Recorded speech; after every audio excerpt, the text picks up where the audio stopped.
कौन हेब जदि मु आपनकु कहिबी जे इलन मस्क एबे केवल मंगल ग्रह को जिबा कथा कहू नाहांती बरं से पूरा सूर्य को कैप्चर करिबा पई प्रस्तुत होई सारिछंती। हाँ, मार्च 2026 रे मस्क निजर सबुठू बड़ प्रोजेक्ट टेराफैब घोषणा करी समस्तंकु आश्चर्य करिदेले। एही विजन एबे केवल गोटिए रॉकेट मध्यरे सीमित नाही, एहा मस्कंकर असल मास्टर प्लान। गोटिए डायसन स्वार्म माने लक्ष लक्ष सोलर सैटेलाइट्सर एमिति एक जाल जहा सूर्यर सेही असीम शक्ति को शोषिनेब जहाकु आजि पर्यंत आमे नष्ट करुथिले। आजि आमे मस्कंग सोलर सीक्रेट खोलिबु जहा व्यवहार करी से ब्रह्मांडर सबुठू बड़ पावर ग्रिड तैयारी करिवे। मनीष सतरे कौन टाइप 2 सभ्यता हेबाकु जाउछि। आसंतु मस्कंकर एही बड़ योजनार संपूर्ण सत्य जानिबा। सबुठू बड़ प्रश्न हेउछि कौन आमे पृथ्वीरु इटा पत्थर आउ सीमेंट मंगल को नहीं पारिबा। उत्तर हेउछि बिल्कुल नहीं। स्पेसएक्स र नुआ डाटा अनुसार मंगल ग्रह पर्यंत 1 किलो ओजन पहुंचाइबा पई मध्य लक्ष लक्ष डॉलर खर्च होई थाए। एही ठारे मस्कंकर टेराफैब कामरे आसी थाए, माने टेरा फैब्रिकेशन प्रोजेक्ट। यह कौनसी साधारण फैक्ट्री नुहे बरं एक संपूर्ण ऑटोमेटेड स्मार्ट मैन्युफैक्चरिंग हब जहां भविष्यतर शहर गुड़िकर मूलदुआ पकाइबा। मार्च 2026 रे लेटेस्ट अपडेट अनुसार मस्कंक प्लान हेउछि कि स्टारशिप जरिया रे विशालकाय 3D प्रिंटर्स एवं टेस्ला ऑप्टिमस रोबोट्स र एक पूरा फौज मंगल ग्रह रे ओल्हाइबे।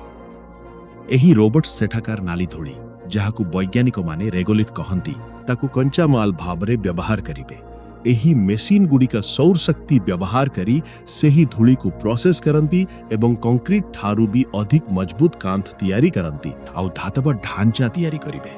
कल्पना करंतु मंगलर सुखिला जमी रे हजार हजार रोबोट नथकी नसोई और बिना ऑक्सीजन रे दिन राति काम करुछंती। सेमाने रास्ता तैयारी करुछंती एवं रेडिएशन रु बंचिबा पई गुंबज तैयारी करुछंती एवं मनीष मानक पई विशाल ऑक्सीजन प्लांट्स ठिया करुछंती। मस्कंक लक्ष्य बहुत स्पष्ट।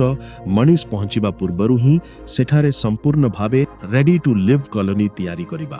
ये माने जेतेबेले 2030 पाखापाखी प्रथम एस्ट्रोनॉट्स मंगल ग्रह रे पाद देबे सेतेबेले सेमानंकु कोनोसी संघर्ष करिबाकु पड़िबो नाही बरं सेमानंक रहिबा पई एक हाई टेक शहर आगरु ही स्वागत पई प्रस्तुत होई रहिथिबा। मंगल पृथ्वी तुलना रे सूर्य ठारू बहुत दूर रे अछि, जहार सीधा माने हेउछि जे सेठारे मिलुथिबा खरा पृथ्वी तुलना रे बहुत कम मंगल रे। सोलार इंटेंसिटी पृथ्वी तुलना रे केवल 43% ही रहि जाए। एमिति रे प्रश्न उठुछि कि सेठारे बड़ बड़ फैक्ट्री आउ शहर केमिति चलिबा। मार्च 2026 रे तथ्य अनुसार मस्कंक परवर्ती पदक्षेप हेउछि महाकाश आधारित सौर शक्ति एक नेटवर्क जहां मनीष को सौर मंडलर मालिक करिबा। मस्कंक विजन हेउछि कि आमे मंगल पृष्ठ रे सूर्य को अपेक्षा न करी सीधा स्पेस को जाई सीधा सड़क सौर शक्ति को धरिबा। पृथ्वी रे वायुमंडल जोगु सूर्यंकर अनेक शक्ति प्रतिफलित होई जाए, किंतु महाकाश रे एही शक्ति पूरा 100% प्योर आउ पावरफुल होई थाए। मस्कंक प्लान हेउछि हजार हजार सोलार सैटेलाइट सर एमिति एक जाल बिछाइबा जहां डायसन स्वार्म परी काम करिबा। एही सैटेलाइट्स सूर्यंक किरण को शोषि नेबे एवं ताकू माइक्रोवेव किंबा हाई इंटेंसिटी लेजर बीम्स माध्यम रे सीधा सड़क मंगल एवं पृथ्वी रो रिसीविंग स्टेशन को वायरलेस भावे पठाइबे। भाबंतु एमिति एक दुनिया जेउटी शक्तिर कोनोसी सीमा रहिबो नाही। जदि आमे सूर्यंकर मात्र 1% शक्ति को भी एही टेक्नोलोजी रे कैप्चर करिबारे सफल हेउ तेबे केवल मंगल रे हजार हजार शहर झलसी उठिबनी बरं पृथ्वी रे मध्य बिजुली संकट सबुदिन पई दूर होई जिबा। यह शक्तिर एमिति एक युद्ध जहाकु मस्क एवं तांक टीम महाकाश मैदान रे लढुछंती, जहा द्वारा मानव जाति को टाइप 2 सिविलाइजेशन करा जाई पारिबा। एठी ही एंट्री हुए डायसन स्वार्मर सही क्रांतिकारी कॉन्सेप्टर जहा एबे केवल बही मध्यरे सीमित नाही। जनवरी 2026 रे एलन मस्क निजे सोशल मीडिया रे एक पोस्टर जवाब देई एही कथा कन्फर्म करछंती जे स्पेस एक्स रे भविष्यत एक डायसन स्वार्म कंपनी हेबारे ही अछि। मस्कंक विश्वास जे तांक स्टारलिंग सैटेलाइट सर मेगा कॉन्स्टलेशन जहां मार्च 2026 सुधा 10,000 एक्टिव सैटेलाइट सर संख्या पार करि सारिछि। एही विशाल मेगा स्ट्रक्चर दिगरे अमर प्रथम छोट पदक्षेप। कल्पना करंतु सूर्यंक चारिपटे लक्ष लक्ष किंबा कोटी कोटी छोट छोट स्मार्ट सैटेलाइट्स एवं आयनर एक विशाल समूह। ଏହି ସैटेलाइट सूर्यଠାରୁ 150 मिलियन किलोमीटर दूरରୁ ହିଁ ତାଙ୍କର ସେହି ଅସୀମ ଉତ୍ତାପ ଏବଂ ଆଲୋକକୁ ଶୋଷି ନେବେ ଯାହା ଏବେ ମହାକାଶରେ ନଷ୍ଟ ହେଉଛି। ମସ୍କଙ୍କ ଭିଜନ ଏବେ ପୃଥିବୀର ଅର୍ବିଟରୁ ଆଗକୁ ବଢି ମୁନ୍ ଫ୍ୟାକ୍ଟ୍ରିଜ ପର୍ଯ୍ୟନ୍ତ ପହଞ୍ଚି ସାରିଛି, ଯେଉଁଠାରେ ଏଆଇ ରୋବୋଟ୍ସ ଚନ୍ଦ୍ର ପୃଷ୍ଠରେ ଥିବା ସିଲିକନ ବ୍ୟବହାର କରି ହଜାର ହଜାର ସୋଲାର ହାର୍ଭେଷ୍ଟର୍ସ ତିଆରି କରିବେ। ଏହି ହାର୍ଭେଷ୍ଟର ସୂର୍ଯ୍ୟଙ୍କ ଶକ୍ତିକୁ ଏକାଠି କରିବେ ଏବଂ ଶକ୍ତିଶାଳୀ ଲେଜର ବିମ୍ସ ଜରିଆରେ ମଙ୍ଗଳ ଏବଂ ପୃଥିବୀର ସେହି କୋଣ ଅନୁକୋଣକୁ ପହଞ୍ଚାଇବେ ଯେଉଁଠାରେ ବିଜୁଳି ପହଞ୍ଚାଇବା ଆଜି ଅସମ୍ଭବ ଅଟେ। ଏହା କେବଳ ବିଜୁଳି ତିଆରି କରିବାର ଉପାୟ ନୁହେଁ, ବରଂ ମାନବ ଜାତି ପାଇଁ ଗଡ୍ ମୋଡ୍ ଅର୍ଥାତ୍ ଟାଇପ୍ 2 ସିଭିଲାଇଜେସନ ହେବାର ରାସ୍ତା। ଏମିତି ଏକ ସଭ୍ୟତା ଯିଏ ନିଜର ପୁରା ସୌରମଣ୍ଡଳର ଶକ୍ତିକୁ ନିଜ ଆଙ୍ଗୁଠିରେ ଚଳାଇ ପାରିବ। ଯଦି ଆମେ ଡାଇସନ୍ ସ୍ୱାର୍ମ ତିଆରି କରିବା ତେବେ ପୃଥିବୀର ଆବଶ୍ୟକତା ଠାରୁ 10 ଲକ୍ଷ ଗୁଣ ଅଧିକ ଶକ୍ତି ପାଇବା। ଶକ୍ତିର ଏହି ସୁନାମି ସହିତ ଆମେ କେବଳ ମଙ୍ଗଳ ଗ୍ରହକୁ ସବୁଜ ସୁନ୍ଦର କରିପାରିବା ନାହିଁ, ବରଂ ବ୍ରହ୍ମାଣ୍ଡର ଅନ୍ୟ ତାରାମାନଙ୍କ ପାଖକୁ ଯିବାର ଆମର ସ୍ୱପ୍ନ ମଧ୍ୟ ସତ ହୋଇଯିବ। ଏହି ପୁରା ମେଗା ପ୍ରୋଜେକ୍ଟର ହୃଦୟ ଆଉ ଅସଲ ପାୱାର ହାଉସ ହେଉଛି ଷ୍ଟାରସିପ୍। କିନ୍ତୁ ଏଠାରେ ଆମେ ସେହି ପୁରୁଣା ଷ୍ଟାରସିପ୍ ବିଷୟରେ କଥା ହେଉନାହୁଁ ଯାହା ଆପଣ ଗତ ବର୍ଷ ଦେଖିଥିଲେ। ମାର୍ଚ୍ଚ 2026ର ଲେଟେଷ୍ଟ ଅପଡେଟ୍ ଅନୁସାରେ ମସ୍କ ଏବେ ଷ୍ଟାରସିପ୍ ଭର୍ସନ 3 କୁ ମଇଦାନକୁ ଓହ୍ଲାଇ ସାରିଛନ୍ତି, ଯାହାକୁ ସେ ବ୍ରହ୍ମାଣ୍ଡର ସବୁଠାରୁ ଶକ୍ତିଶାଳୀ ବ୍ରହ୍ମାସ୍ତ୍ର ବୋଲି ମାନନ୍ତି। ଏହି ନୂଆ ଭର୍ସନ ପୂର୍ବ ଅପେକ୍ଷା ଅଧିକ ବିଶାଳ। ଏହାର ଉଚ୍ଚତା ଏବେ 124 ମିଟରରୁ ବି ଅଧିକ ହୋଇଗଲାଣି, ଯାହା ଏହାକୁ ଇତିହାସର ସବୁଠାରୁ ବଡ଼ ରକେଟ୍ ବନାଉଛି। କିନ୍ତୁ ଅସଲ ଯାଦୁ ଏହାର ଶକ୍ତିରେ ଲୁଚି ରହିଛି। ଷ୍ଟାରସିପ୍ V3ରେ ଲାଗିଛି ରାପ୍ଟର 3 ଇଞ୍ଜିନର ନୂଆ ଜେନେରେସନ, ଯାହା ପୁରୁଣା ଇଞ୍ଜିନ ତୁଳନାରେ 50% ଅଧିକ ଥ୍ରଷ୍ଟ पैदा କରେ। ମସ୍କ ଦାବି କରନ୍ତି ଯେ ଏହା କେବଳ ଏକ ରକେଟ୍ ନୁହେଁ, ବରଂ ଏକ ଇଣ୍ଟରପ୍ଲାନେଟାରୀ ଡେଲିଭରି ଟ୍ରକ୍। ଏହାର ପେଲୋଡ୍ କ୍ଷମତା 100ରୁ 200 ଟନ୍ରେ ପହଞ୍ଚିଛି। ଏହାର ଅର୍ଥ ହେଉଛି କି ଏହା ଏକାଥରକେ ହଜାର ହଜାର ରୋବୋଟ୍ସ, ପୁରା ଟେରାଫ୍ୟାବ୍ ଫ୍ୟାକ୍ଟ୍ରିଜ ଆଉ ମାଇଲ ମାଇଲ ଲମ୍ବା ସୋଲାର ସିଟ୍ସକୁ ମହାକାଶକୁ ନେଇଯାଇପାରିବ। ଏପ୍ରିଲ 2026ରେ ହେବାକୁ ଥିବା ଏହାର ପ୍ରଥମ ବଡ଼ ଟେଷ୍ଟ ଫ୍ଲାଇଟ୍ ଏହି କଥାର ପ୍ରମାଣ ହେବ କି କ'ଣ ମଣିଷ ପ୍ରକୃତରେ ମଙ୍ଗଳ ଗ୍ରହରେ ଇଣ୍ଡଷ୍ଟ୍ରିଆଲ ରିଭଲ୍ୟୁସନ ଆଣିବା ପାଇଁ ପ୍ରସ୍ତୁତ ଅଛି। ଏହି V3 ମଡେଲଟି ହିଁ ସେହି ଚାବିକାଠି ଯାହା ଡାଇସନ୍ ସ୍ୱାର୍ମର ଭାରୀ ପ୍ୟାନେଲଗୁଡ଼ିକୁ ସୂର୍ଯ୍ୟଙ୍କ ପାଖକୁ ପହଞ୍ଚାଇବା ଏବଂ ମଙ୍ଗଳ ଗ୍ରହରେ ଲୁହା ଓ କାଚର ସାମ୍ରାଜ୍ୟ ଗଢ଼ିବ।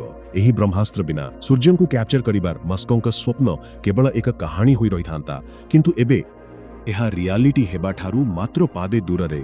ମଙ୍ଗଳର ସବୁଠୁ ଭୟଙ୍କର ସତ୍ୟ ସେଠାକାର ହାଡ଼ଥରା ଶୀତ ନୁହେଁ, ବରଂ ସେହି ଅଦୃଶ୍ୟ ଶତ୍ରୁ ଯାହାକୁ ଆମେ କସ୍ମିକ ରେଡିଏସନ କହିଥାଉ। ପୃଥିବୀର ନିଜର ଏକ ଶକ୍ତିଶାଳୀ ମ୍ୟାଗ୍ନେଟିକ୍ ଫିଲ୍ଡ ଅଛି ଯାହା ଆମକୁ ସୂର୍ଯ୍ୟଙ୍କ ମାରାତ୍ମକ ଜ୍ୱାଳାରୁ ରକ୍ଷା କରେ, କିନ୍ତୁ ମଙ୍ଗଳର ଏହି ସୁରକ୍ଷା କବଚ କୋଟି କୋଟି ବର୍ଷ ପୂର୍ବରୁ ଶେଷ ହୋଇଯାଇଛି। ଏହି କାରଣରୁ ସୂର୍ଯ୍ୟଙ୍କ ପ୍ରଖର ପବନ ମଙ୍ଗଳର ଆଟମୋସ୍ଫିୟରକୁ ଲଗାତାର ଘସି ମହାକାଶରେ ଉଡ଼ାଇ ଦେଉଛି।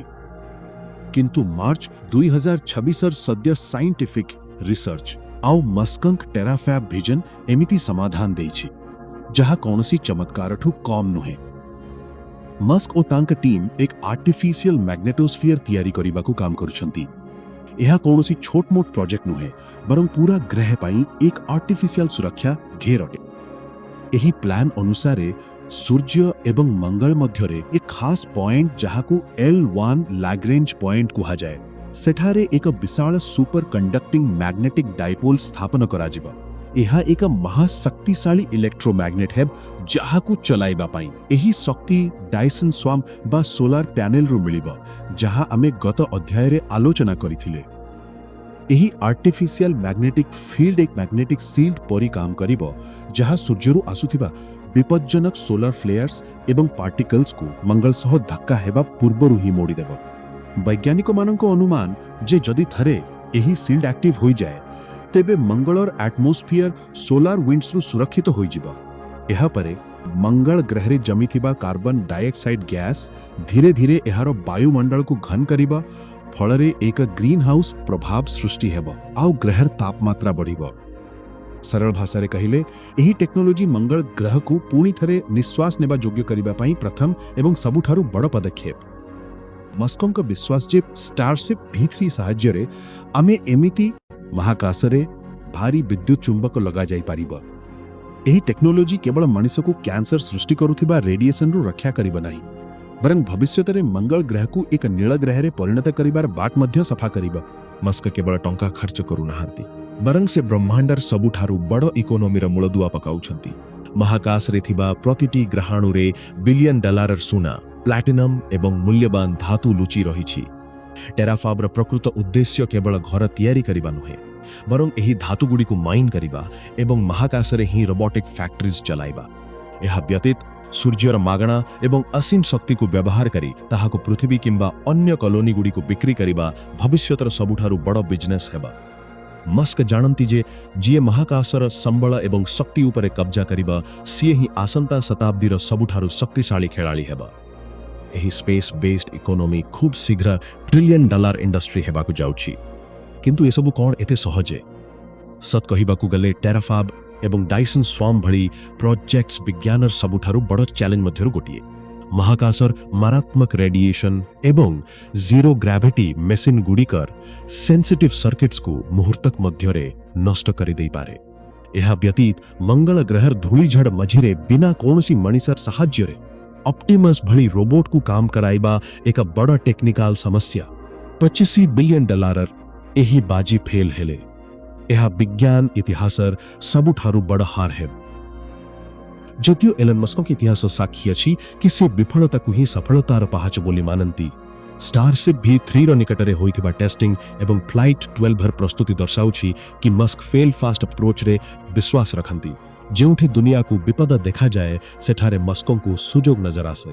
ମଙ୍ଗଳରେ ରୋବୋଟିକ୍ ଫ୍ୟାକ୍ଟ୍ରି ଚଳାଇବା ହୁଏତ ଆଜି ଅସମ୍ଭବ ଲାଗିପାରେ, କିନ୍ତୁ ମସ୍କଙ୍କ ରେକର୍ଡ କହୁଛି କି ସେ କେବଳ ସ୍ୱପ୍ନ ଦେଖନ୍ତି ନାହିଁ, ବରଂ ତାକୁ ସତ କରିବା ପାଇଁ ସେ ଯେକୌଣସି ସୀମାକୁ ଯାଇପାରନ୍ତି। ଏଲନ୍ ମସ୍କଙ୍କର ଏହି ଭିଜନ କାହାକୁ ପାଗଳାମୀ ଲାଗିପାରେ, ତ କାହାକୁ ମାନବ ଜାତିର ଏକ ନୂଆ ଆଶା। କିନ୍ତୁ ମାର୍ଚ୍ଚ 2026 ସୁଦ୍ଧା ଯେଉଁଭଳି ଭାବେ ଟେକ୍ନୋଲୋଜି ବଦଳୁଛି, ଲାଗୁଛି କି ଆମେ ଇତିହାସ ରଚିବାକୁ ଯାଉଛୁ। କ'ଣ ମଣିଷ ସୂର୍ଯ୍ୟର ଅସୀମ ଶକ୍ତିର ମାଲିକ ହୋଇପାରିବା? ଆପଣଙ୍କ ମତ କମେଣ୍ଟରେ ଲେଖନ୍ତୁ। ଭିଡ଼ିଓଟିକୁ ସେୟାର କରନ୍ତୁ ଏବଂ ସାଇନ୍ସ ହିନ୍ଦୀକୁ ସବସ୍କ୍ରାଇବ୍ କରନ୍ତୁ। ମୁଁ ମନଜିତ ସିଂହ, ଦେଖା ହେବା ପରବର୍ତ୍ତୀ ସ୍ପେସ୍ ଆଡଭେଞ୍ଚରରେ। ସେ ପର୍ଯ୍ୟନ୍ତ କିଛି ନୂଆ ଖୋଜୁଥାନ୍ତୁ।